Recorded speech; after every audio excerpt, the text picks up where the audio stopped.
Impossible Fallout is directed by Christopher McQuarrie and stars basically everyone from Rogue Nation except for Jeremy Renner this time. Like all Mission Impossible movies, the IMF team led by Ethan Hunt race against time as terrorists look to threaten the world after plutonium is stolen in a mission gone wrong. For many people, the Mission Impossible franchise is considered to be one of the best action movie franchises out there. For myself, I found this movie franchise to be just okay. Some of the movies were pretty good, some of them were really average or below average, so I was never the biggest fan of the first 5 movies, but that all changed after I saw Mission Impossible Fallout, because this might just be one of the best action movies I've ever seen. I must have watched the first trailer 20 times, and each time after I watched it, I kept thinking to myself, this movie looks action-packed, and that's exactly what I'm looking to see when I watch it in theaters, and the trailer wasn't lying. This movie never lets up, and the action gets better and better as the movie progresses. Mission Impossible Fallout provides some of the best action sequences I've ever seen. The set pieces are immaculate. Tom Cruise, this guy is amazing,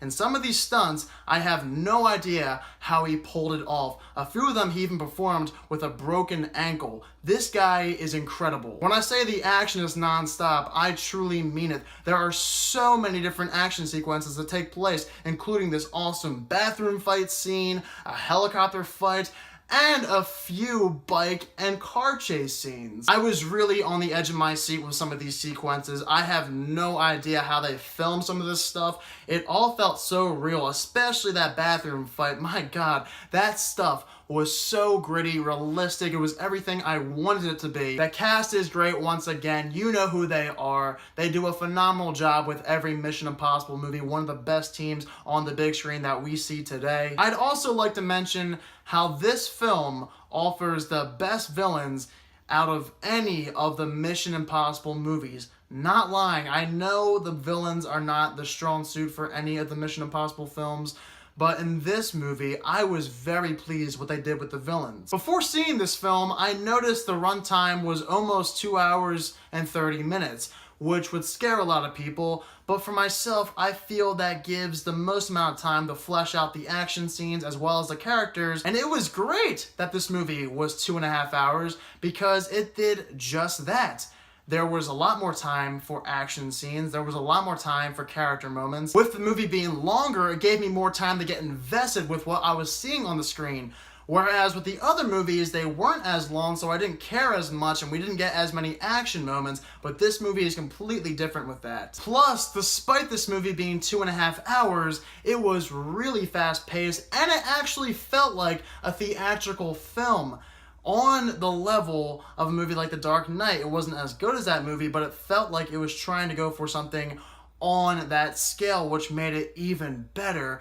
Unlike the other movies that felt more like a TV episode, but this movie actually felt like a true film. I have to say, the score in Mission Impossible Fallout might just be my favorite. In fact, it is my favorite out of all 6 films, which is crazy because some of the other movies have really good scores, but this score tops all of them. By the time the credits rolled at the end, I was extremely happy with the final product of this movie because no other movie in this franchise is as well put together as this movie is. There is not a single scene that feels like it should have been left out, and this movie's story and plot twist worked well too. I was very happy with what I saw coming from the screenplay for this movie. Crazy enough, I barely have any complaints for Mission Impossible Fallout. This is by far my favorite movie in the franchise so far. One negative I do have is how this movie can be hard to keep up with at times. There's different subplots and plot twists all over the place, crammed into one giant movie, so it definitely is hard to keep up with what's going on at times, but it also can make for a better movie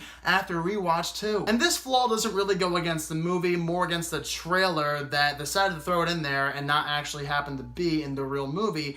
But there were some really cool looking action set pieces in the trailer that weren't in the real movie, which was disappointing because they looked like super awesome set pieces, but for some reason they were taken out. Unfortunate, but it was still a great movie without them. So Mission Impossible Fallout was everything I wanted and more. The action set pieces were phenomenal. way better than anything from the other movies. Of course, the cast coming back too. Tom Cruise leading the way as Ethan Hunt was great once again. The plot twists for this movie were surprising. The movie's villains were definitely the best in the franchise, and the story was very enjoyable. Mission Impossible Fallout is a great movie, and I definitely recommend seeing it. I'm giving Mission Impossible Fallout a 93%. If you haven't seen the first 5 movies, you don't really have to see them. You might want to watch Rogue Nation, but that's it. This movie blew me away. I had a feeling it would be non-stop action, and that's exactly what this was, and more. There's nothing else I wanted from the 6th Mission Impossible movie, but this movie was somehow able to make it a lot better than the first 5 movies, plus more, and I'll definitely be buying this movie on Blu-ray when it comes out in the future. So for those of you who have seen Mission Impossible Fallout, let me know down below in the comment section what your thoughts are of it. And now with my Mission Impossible Fallout review released, next up I will be ranking all 6 Mission Impossible movies. That video will come out later this week. If you're new to my channel, click that subscribe button and give this video a thumbs up if you enjoyed it. Thank you all so much for watching this video, and I hope you all have a fantastic day.